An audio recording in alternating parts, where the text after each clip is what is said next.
Hello and welcome to this presentation on the EU LIFE-25 Info Days concerning the local topic or the topic that works on boosting the clean energy transition in cities and regions. And my colleague Elisa Martellucci and myself and Cristina Mestre Martinez will give you the details of this year's call for this topic. We are both project advisors working in CINEA in the unit working on the LIFE Clean Energy Transition sub-program.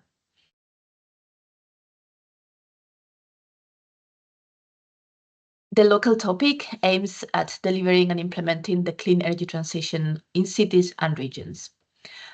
This is linked to the fact that cities and regions are decisive to deliver this clean energy transition on the ground, and they do play a key and clear role in the delivering the EU Green Deal and specifically specific legislation such as the Energy Efficiency Directive and the Renewable Energy Directive.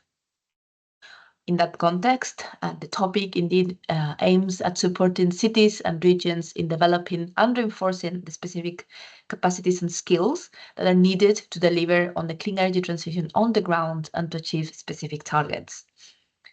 All this while being in alignment with key initiatives such as the European Covenant of Mayors, the NCPs, the National Climate and Energy Plans, and others such as the Managed Energy Initiative or the ELENA initiative, the ELENA facility. This year, we're calling on applicants to submit proposals under one or the other areas of work. So one or the other scope. So scope A would be the implementation of integrated decarbonization plans. Scope B would be the development of methodologies, templates, blueprints, and strategies for the preparation of local heating and cooling plans. So indeed, proposals are expected to focus on one of these two scopes, and this is to be clearly indicated in the proposal. Concerning scope A, so the implementation of integrated decarbonization plans, indeed, the main goal of this scope is to accelerate and mainstream the implementation of sustainable energy measures at local and regional level. We are asking applicants to submit proposals that support local and regional authorities in the development of specific skills, approaches, and know-how, so they can decide and deliver energy measures and optimize their public expenditure at local and regional level. Actions submitted by applicants should be place-based and cross-sector, including, for example, the implementation and delivery of in-depth capacity building programs, the facilitation of peer-to-peer exchanges, for example, or the setup of relevant support structures. Moving on to scope B, so indeed the development of methodologies, templates, blueprints, and strategies for the preparation of local heating and cooling plants. Indeed, this scope, this area of works wants to focuses on the key role of the cities to decarbonize the heating and cooling sector, as for example set out in the Energy Efficiency Directive. So indeed, the actions under this scope should have a strong focus and goal to support local and regional authorities in fulfilling existing requirements on this area of work and also to enable future action. Proposals are expected to present actions that deliver specific activities, for example, capacity building and skills building, facilitation of access and integration to relevant energy or other data, the development of energy demand and supply outlooks, fostering a phase out of fossil fuels, the engagement with relevant market participants, for example, DSOs, distribution system operators, that play a key role, or, for example, bundling or joint efforts at local and regional level or any other relevant level of governance. Besides these two scopes, all the proposals should make sure that the targeted cities and regions are clearly identified and also their involvement and commitment is clearly demonstrated. We will mention this in a minute as well. Cities and regions and authorities, they do not have to be part of the consortia, but they do have to clearly demonstrate their involvement, the commitment to the action, for example, via letters of support. Actions should develop actions and methods that can be rapidly deployed and used by cities and regional authorities to help them prioritize actions on clean energy transition. Proposals should also outline the scale of the financial resources needed to implement these actions and their plan and strategies, and foresee the necessary financial resources within the public budget, and potentially assess potential and possible financing solutions. Finally, proposals as well should foresee structured dialogues within and beyond the public authorities. So within, meaning between different levels of governance within the administrations, and beyond, meaning with other actors involved that are relevant, such as public and private stakeholders, including citizens, communities, or SMEs, for example, at the local and regional level. With this, I will pass the floor now to my colleague Elisa, who will give you a few pointers on your application. Thank you very much, Christina, and hello also from my side. Let's now move to the expected impact part. Proponents, when preparing a project proposal, should consider three main types of impact indicators.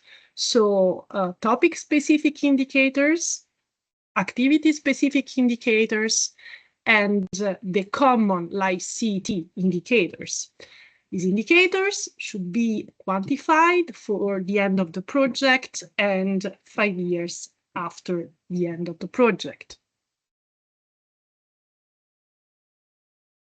This is the overview of the local topic-specific indicators. Please bear in mind that proposals are not expected to address all indicators which are here, but only those that are relevant for the specific scope you have chosen and the actions that you have designed in your project proposal.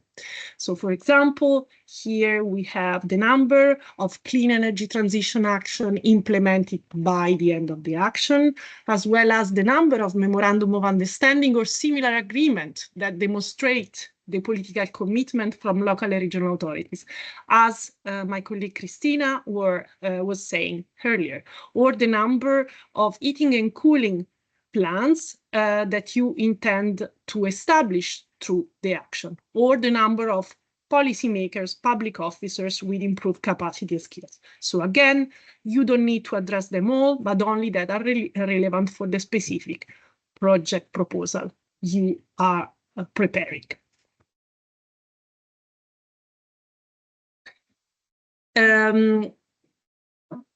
Proposal should be submitted by at least 3 applicants, the beneficiaries, from 3 different eligible countries. The Commission considers that proposal requesting a contribution from the EU up to 1.75 million euro will allow the specific objectives to be addressed appropriately. However, you can propose different amounts. The indicative budget for this topic is 7 million euros, and this type of action provides 95% of co-funding. Here are some frequently asked questions. Let's go through them just to restate key points when preparing your project proposals. So there is no obligation to include local and regional authorities as beneficiaries. However, their engagement needs to be strongly present and demonstrated in your proposal. Proposals are here again. Proposals are not expected to address all listed impact and indicators, but only those in the text that are relevant for the scope and the objective expected output of the proposed action. From this year, you need to focus on one of the two scopes, and that scope that you have chosen should be clearly specified in the proposal. These are a few examples of projects from the past, but also ongoing projects. All these projects are supporting local and regional authorities, but with a different approach. So, for example, we have the project called Prospect Plus, which has developed capacity building activities for municipalities to implement and finance. SECAPs, we have projects like Action Heat, the Carb City Pipes, Plan for Cold, that focus on heating and cooling plants. Then we have a project like Sparkle that developed capacity building to deliver and implement clean energy transition plans. And then project like Octopus that aims to establish organizational structure in different countries to implement clean energy transitions plans and strategies.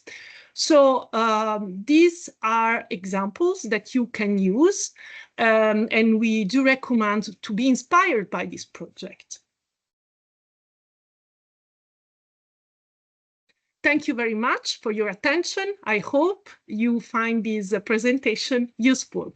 If you want, you can contact us in the email address in this slide.